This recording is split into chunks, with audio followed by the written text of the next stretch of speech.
What's the next right move for you? What's going to facilitate progress for you, your family, and those that you love? That's the question for today. I'm actually doing a two-part, maybe a three-part series on what's the next right move. So today, we're going to talk about what do you need to do to determine your next right move. You know, life happens in seasons or cycles. One of the things that I've realized over the years, for example, I looked at, in 1999, there was a stock market crash in, 99, 2000. 2008, there was a market crash. 2019, there was a dip in the market. 2021, there was a dip. Now, here we are in 2024, and the market is at an all-time high, and it's due for a dip. How do we know that? Because things happen in cycles. Just like we have winter, then spring, then summer, fall, and winter comes again, so does most of the things that happen in our life. So that's one of the things that you want to look at. You want to look at what cycle or what season are you in your life? What may be coming? What's going on in the world? Which brings me to the first topic. What's going on in the world? What's going on with the world economy? Right now, we're dealing with high inflation. No matter where you are in the world, we're dealing with high inflation. Groceries, gas, housing, all of that is running and increasing more than our income is increasing. Well, what do you do about that? There are some things that you're going to have to do. Some of your moves, some of the next moves you're going to make in your life has something to do or should have something to do with what you're seeing, the inflation of all these prices, which reminds me, years ago, I was on a police department. I was in charge of community relations, being that person between the government and the community.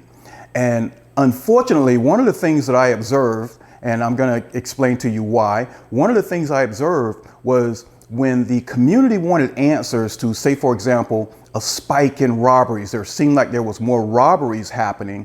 One of the things that the police department would do, they would pull, say, for example, armed robberies out or pull unarmed robberies out of the statistics. Unarmed robbery would be when someone runs up and, they don't have a weapon, but they're robbing you.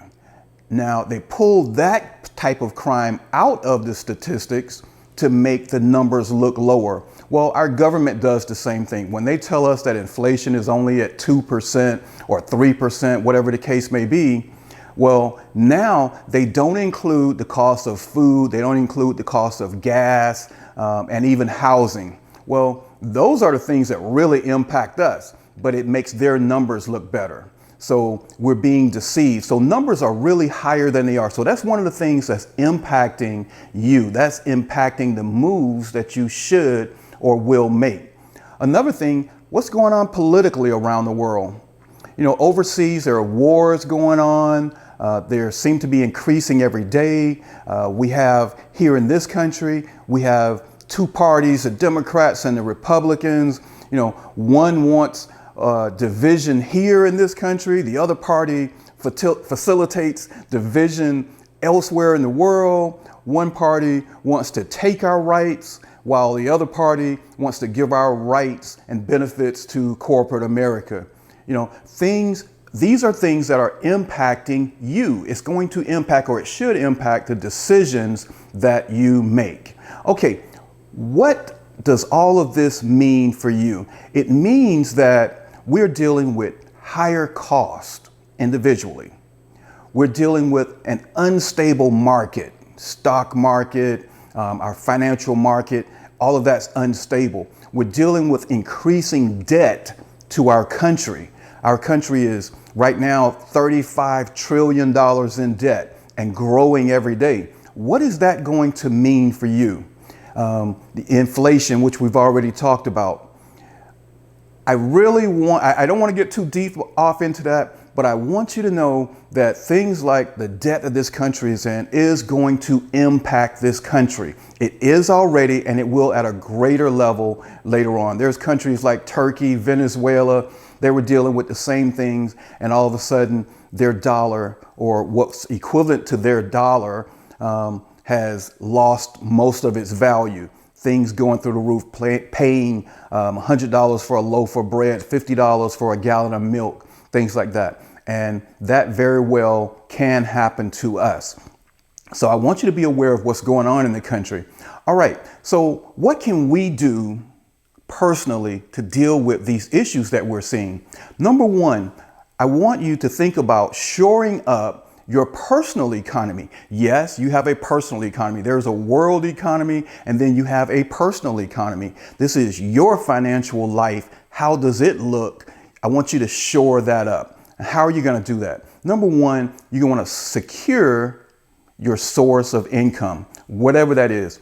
You know, whether you're talking about a business that you run or your employment, your paycheck that you get every week or every 2 weeks, I want you to shore that up. I want you to strengthen it, make sure that it's going to keep going, that it's going to be consistent. The way that you do that is by showing your value in the workplace or showing your value to your customers if you're running a business. You're going to be different. You have to be different if you're going to show your value. Why would they continue to employ you when a company starts laying people off? Why would they keep you versus the next person? Because you bring more value to the table, hopefully. And if you're not now, I want you to become that person that's bringing value. Next, how about tenure? You know, in this society that we're in right now, people are jumping ship. They're changing jobs like they change underwear, but that's not a good thing. Tenure. There was a time when people stayed on jobs for 10, 15, 20 years, but now in this culture, we are chasing the mighty dollar.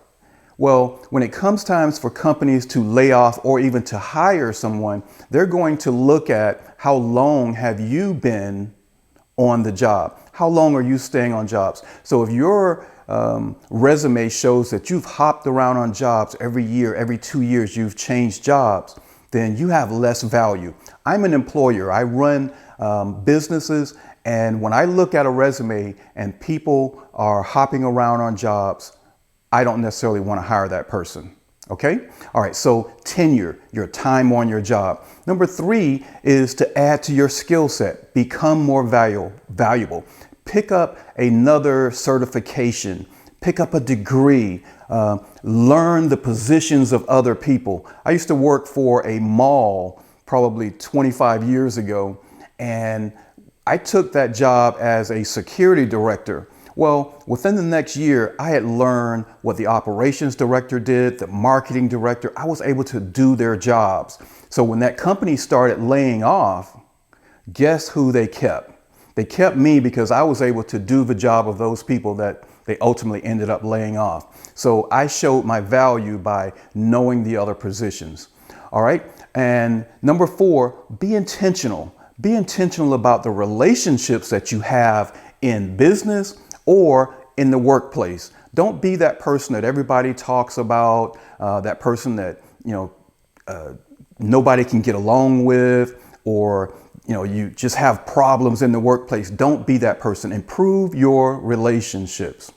All right. Now, another area of shoring up your personal economy is being prepared for the unexpected.